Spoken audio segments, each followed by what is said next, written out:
यह एक साधारण ग्रामीण व्यक्ति नीलकंठ की कथा है, जो जन्मों जन्मों तक भटकती आत्मा के रूप में मोक्ष की खोज में जुटा है। उसकी मुलाकात एक रहस्यमयी साधु से होती है, जो वास्तव में भगवान शिव का अवतार है। कहानी में जीवन, मृत्यु, पुनर्जन्म, तपस्या और अंततः आत्म प्रबोधन की अत्यंत मार्मिक यात्रा दिखाई जाएगी। अग्निकुंड की ज्वालाओं में धधकती लकड़ियां रात की निस्तब्धता में एक स्वर गूंजा रही थी, जैसे कोई अनकही वेदना हवा में घुली हो। यह छोटा सा गांव त्रिशूलपुर हिमालय की तलहटी में बसा था, जहां जीवन सरल था परंतु रहस्यों से भरा। वहीं जन्म लिया था एक बालक ने, नाम रखा गया नीलकंठ। उसकी आंखें जन्म से ही गहरी नीली थी, मानो ब्रह्मांड की गहराई उसमें समाई हो। गांव के बुजुर्ग कहते, ये बालक साधारण नहीं है, इसकी आत्मा बहुत पुरानी है। नीलकंठ शांत स्वभाव का था, बचपन से ही उसे मठों और मंदिरों की ओर खिंचाव था। लोग जब खेलते, वह पीपल के नीचे बैठकर समाधि में डूबा रहता। उसकी माँ अक्सर कहती, बेटा, तू तो बाबा जैसा बनता जा रहा है। दुनिया से दूर, शिव के पास, उसे जब भी समय मिलता, वह गांव के पास बहने वाली मंदाकिनी नदी के किनारे बैठता और शिव मंत्रों का जाप करता। नमः शिवाय। एक दिन नदी किनारे एक अजीब घटनाक्रम हुआ। उस दिन मंदाकिनी किनारे जब नीलकंठ मंत्रों में लीन था, तभी सहसा एक तेज हवा चली। पेड़ की डालियां कांप उठीं, जल की लहरें शांत हो गईं। और वहां प्रकट हुआ एक वृद्ध साधु, घने जटाजूट, भस्म से भरा शरीर, आंखों में ऐसा तेज मानो अग्नि स्वयं उसमें समाई हो। नीलकंठ ने अपनी आंखें खोली, साधु को देखा और सहज ही भूमि पर गिर पड़ा। साधु ने मुस्कुराते हुए कहा, तू मुझे पहचानता है पुत्र? नीलकंठ ने उत्तर नहीं दिया, पर उसकी आंखों से आंसू बहने लगे। उसे समझ नहीं आ रहा था कि यह कौन है, लेकिन उसकी आत्मा कांप रही थी, मानो वर्षों पुरानी कोई स्मृति फिर से जीवंत हो रही हो। तू मुझे पिछले जन्म से जानता है, साधु बोले, और इस जन्म में भी तेरा मार्ग वही है, मोक्ष की यात्रा। पर इसके लिए तुझे अपने ही भीतर उतरना होगा। साधु ने अपनी कमंडल से जल छिड़का और कहा, 3 जन्मों से तू भटक रहा है। तू राजा था, फिर एक सन्यासी और अब एक गृहस्थ का जीवन। हर जन्म में तूने शिव को पुकारा, पर मोक्ष अधूरा रह गया। अब अंतिम अवसर है, समझ ले, यह जीवन निर्णायक है। नीलकंठ अवाक था। क्या यह संभव है? क्या उसके सपनों में आने वाली जलती हुई नगरी, शिवलिंग का उज्ज्वल प्रकाश और गूंजती आवाजें सचमुच किसी पुराने जन्म की स्मृति है? साधु ने कहा, मैं तुझे तेरे अतीत की यात्रा पर लेकर चलूंगा, पर पहले तुझे देह का मोह छोड़ना होगा। यह दुनिया, ये संबंध, ये माया, सब त्याग कर ही तू आत्मज्ञान को प्राप्त कर सकेगा। साधु ने नीलकंठ को अपने साथ एक गुफा में चलने को कहा। वह गुफा सघन वनों के भीतर थी, जहां सूर्य की किरणें भी मुश्किल से पहुंचती थी। गुफा के भीतर एक शिवलिंग था, जिसे देखकर नीलकंठ रो पड़ा। उसकी आत्मा कांप गई। उसने यही शिवलिंग अपने स्वप्न में देखा था।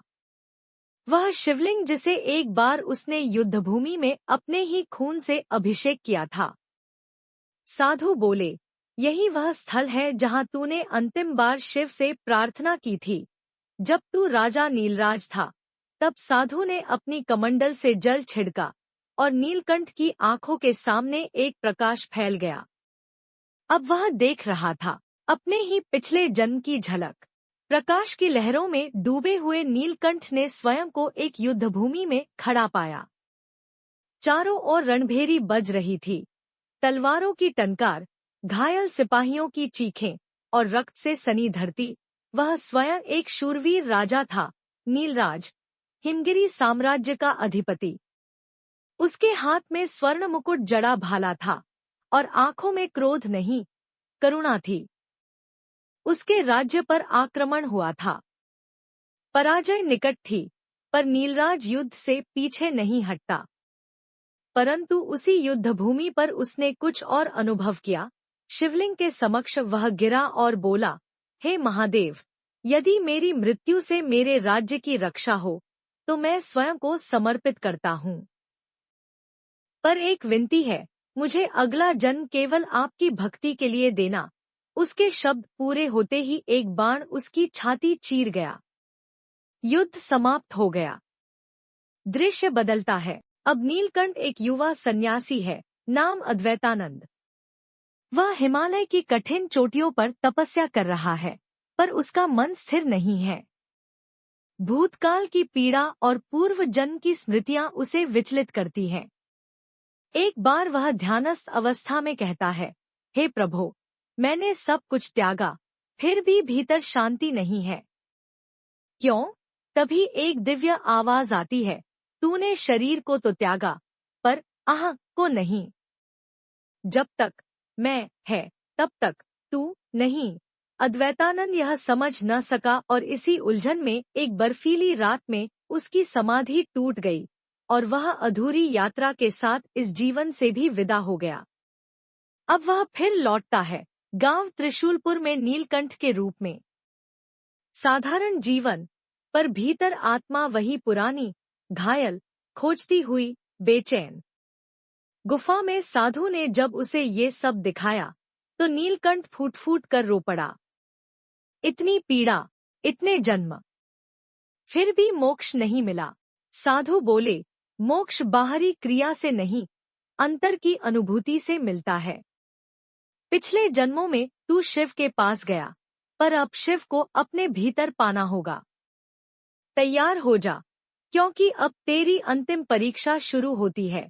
साधु ने नीलकंठ को एक सूखी घाटी में भेजा, जहां न जल था, न अन्न, केवल एक शिवलिंग और तपस्वियों के पदचेन।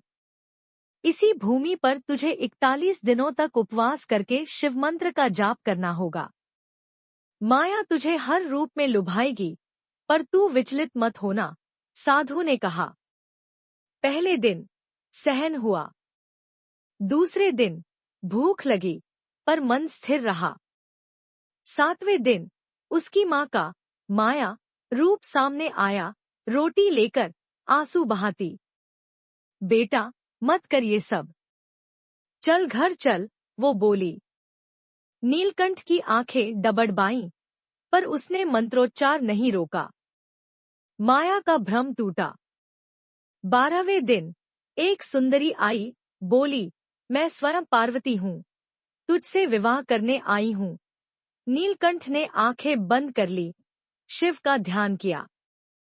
वह स्त्री लोप हो गई। 30वें दिन शरीर निर्बल हो गया, वह गिर पड़ा। तभी उसके कानों में साधु की आवाज गूंजी, तू देह नहीं है, तू आत्मा है। आत्मा को न भूख है, न प्यास। उठ, और वह उठा, जैसे कोई नई ऊर्जा जागी हो। 40वें दिन अचानक सब शांत हो गया। न आकाश में पक्षी, न वायु की गति। नीलकंठ शिवलिंग के पास बैठा था, जब एक आकाशवाणी हुई, अब तू तैयार है। पर क्या तू सच में जानता है कि तू कौन है? तभी उसके चारों ओर दृश्य बदलने लगे। उसे फिर अपने तीनों जन्मों की झलक मिली, लेकिन इस बार और गहरी। उसे दिखा कि हर जन्म में एक क्षण ऐसा आया जब उसे शिव ने संकेत दिया, पर उसने संदेह किया। अब शिव बोले, तेरी आत्मा तो सदा मुक्त थी, पर तूने मोह को पकड़े रखा। अब भी तेरे पास एक विकल्प है, या तो तू शिव में लीन हो जाए, या संसार में लौट जाए और दूसरों का कल्याण कर मोक्ष को सार्थक करे। 41वें दिन की अंतिम रात, चंद्रमा की रोशनी में नीलकंठ समाधि में बैठा था। तभी एक दिव्य प्रकाश सामने प्रकट हुआ, एक विशाल, शांत, उज्ज्वल रूप, भगवान शिव। नीलकंठ भूमि पर गिर पड़ा। प्रभो, मैं अधम, अपवित्र, आपसे कैसे मिल सकता हूँ? शिव बोले, जब तूने यह मान लिया कि तू कुछ नहीं है, तभी तू सब कुछ बन गया। यही सच्चा आत्मज्ञान है। फिर शिव ने अपना त्रिशूल उसके मस्तक पर स्पर्श किया और नीलकंठ के भीतर जैसे हजारों सूर्य फट पड़े। उसे अनुभव हुआ कि वह स्वयं आत्मा है, ब्रह्मा है, शिव है। जब शिव ने त्रिशूल से नीलकंठ के मस्तक को स्पर्श किया तो वह एक क्षण में देह, काल और माया के बंधन से परे चला गया। उसने अपनी आत्मा को शिव में विलीन होते हुए अनुभव किया। ना कोई द्वैत बचा, ना कोई प्रश्न, केवल शुद्ध होना। उसे वेदों, पुराणों, उपनिषदों का सार एक झलक में समझ आ गया। अहम ब्रह्मास्मि, यही उसका अनुभव बन गया। शिव बोले, अब तू मुक्त है, पुत्र। पर क्या तू यहीं रुकना चाहता है या संसार में लौटकर अपने जैसे अन्य भटकी आत्माओं को मार्ग दिखाना चाहता है?